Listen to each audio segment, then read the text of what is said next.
Good afternoon, CB Book Club faithfuls. And to our first-time guests, thank you for joining us. For those of you who don't know, CB Book Club is a short video series through which we seek to show off our talented local writers and their work, with the hope that people at home pick up reading to fill their free time while under lockdown. In a previous episode, we spoke to Mr. Harold Young, author of Kieran Flies a Kite. So again, if you are new, that is one book you can add to your book list. It will be excellent, especially if you have children.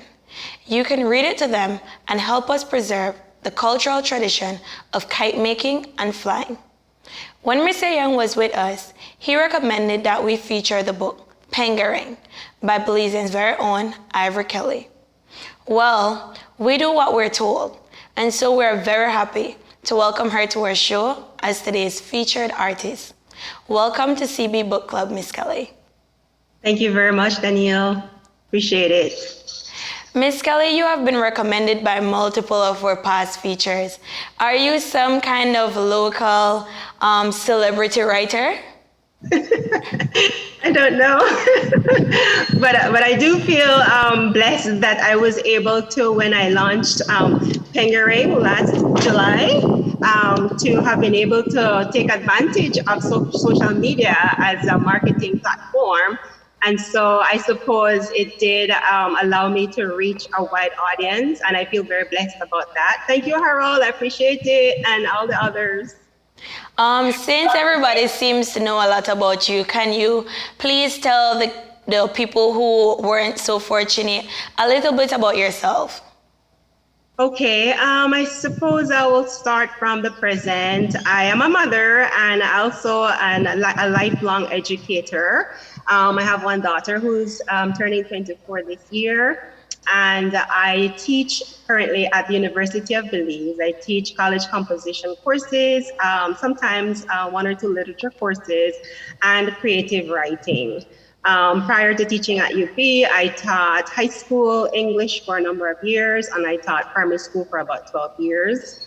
I'm originally from City River. That's one of the ways in which I identify myself as a City River gal.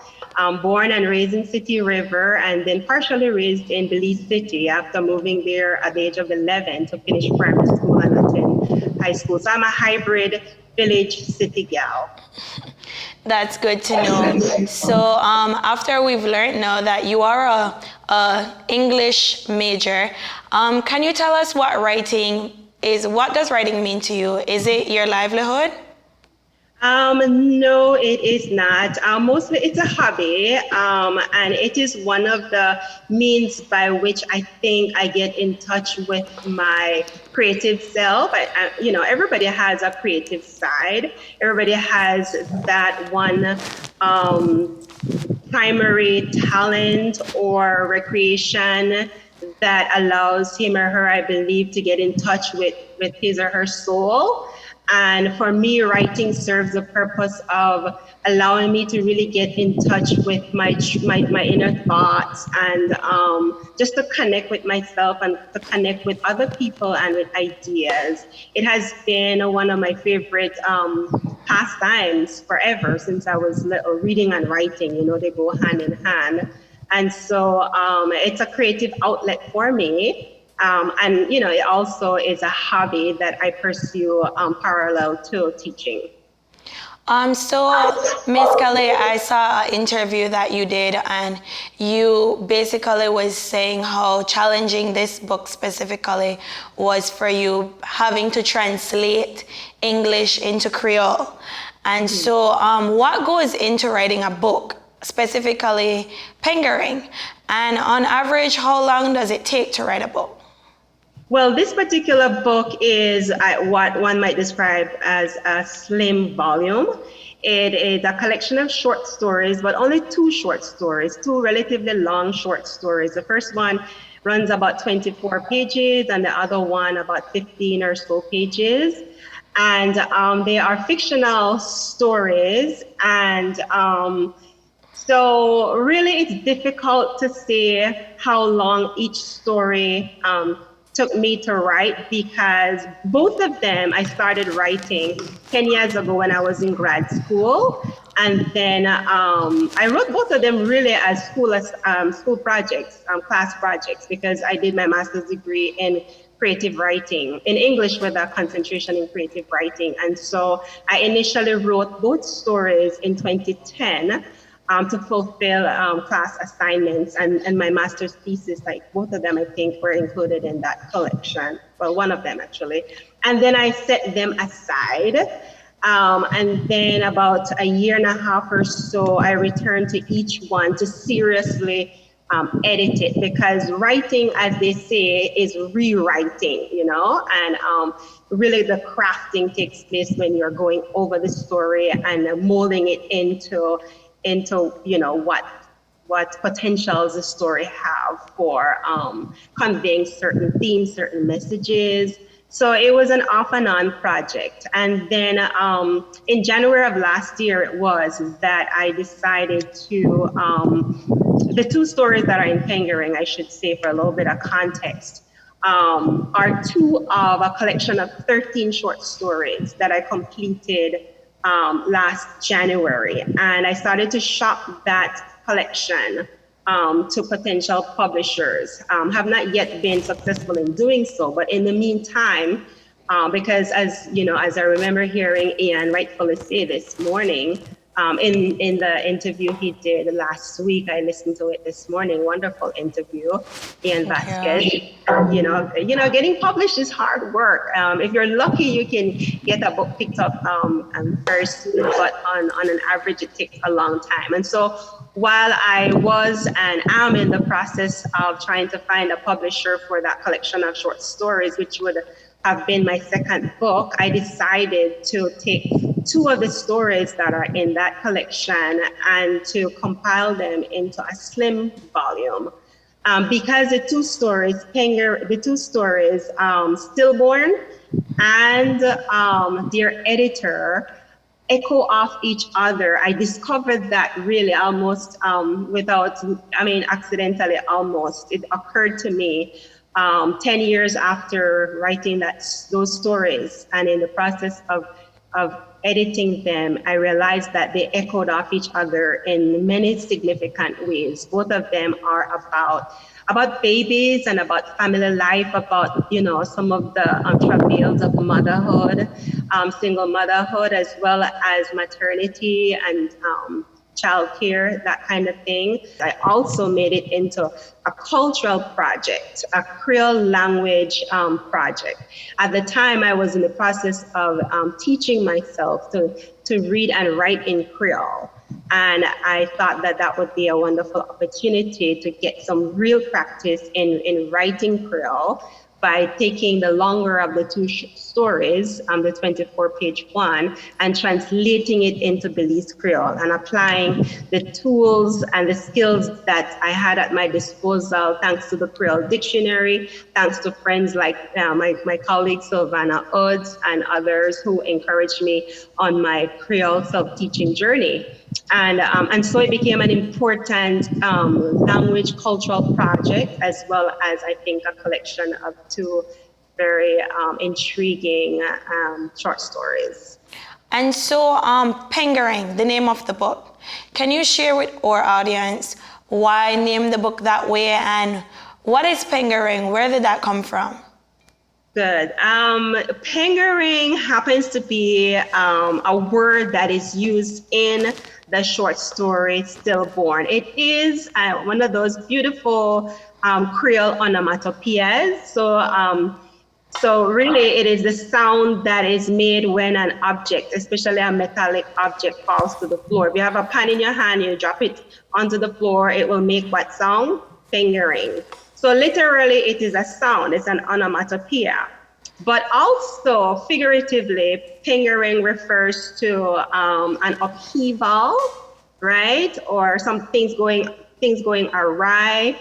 And it so happens, as happens in most virtually all fiction that involves human beings, involves struggles, involves conflict. In both of the stories in the collection, the protagonists experience a moment of pangering where their life, is turned upside down. And each character has to figure out a way how to pick up the pieces after the pangering moment, hence the title.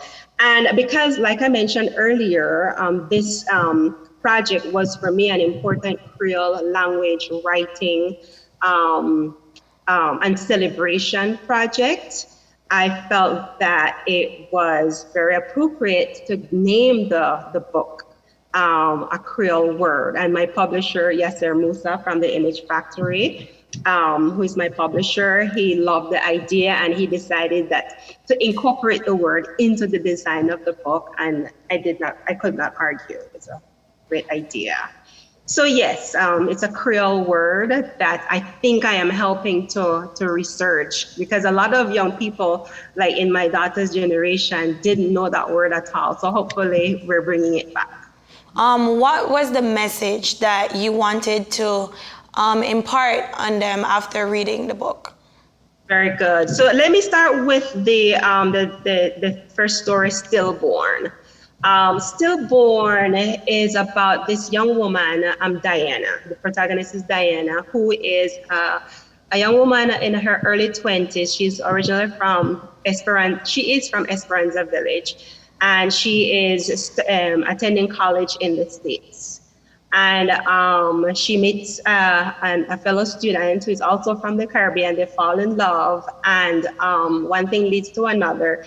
She becomes pregnant, and at the time when she becomes pregnant, when she discovers she's pregnant, this is 2 weeks after she and her boyfriend Omar have just broken up. So that's a big pangering for her.